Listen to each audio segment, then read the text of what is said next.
I was reminded recently of a news story that was very big in 2018.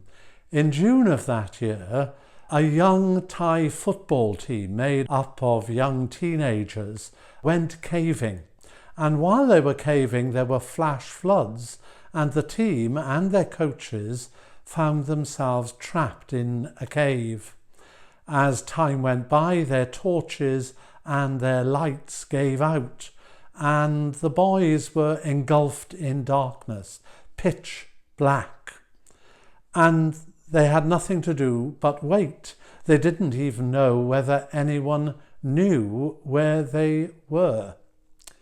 And then suddenly they saw a light, the flashlights of British divers coming through the waters, and with the appearance of that light, they had hope.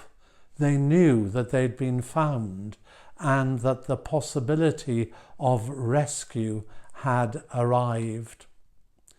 There's a verse in the Gospel according to St. John where the apostle writes, "The light shines in the darkness, and the darkness has not overcome it."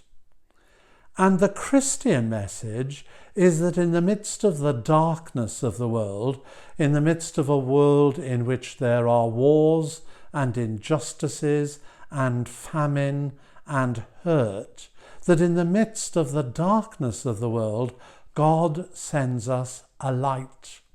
And that the birth of the child of Bethlehem is God's message of light to the world. There is hope because God is on our side.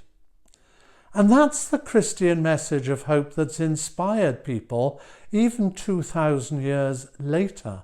People find in that story of Jesus the strength to go on, the courage to believe that with God's help we can achieve the impossible and overcome the darkness in our own world.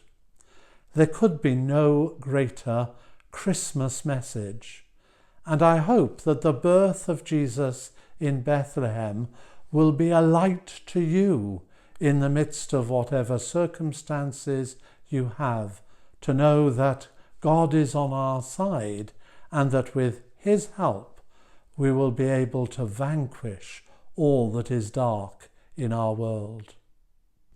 And so I wish you a Merry Christmas and every blessing.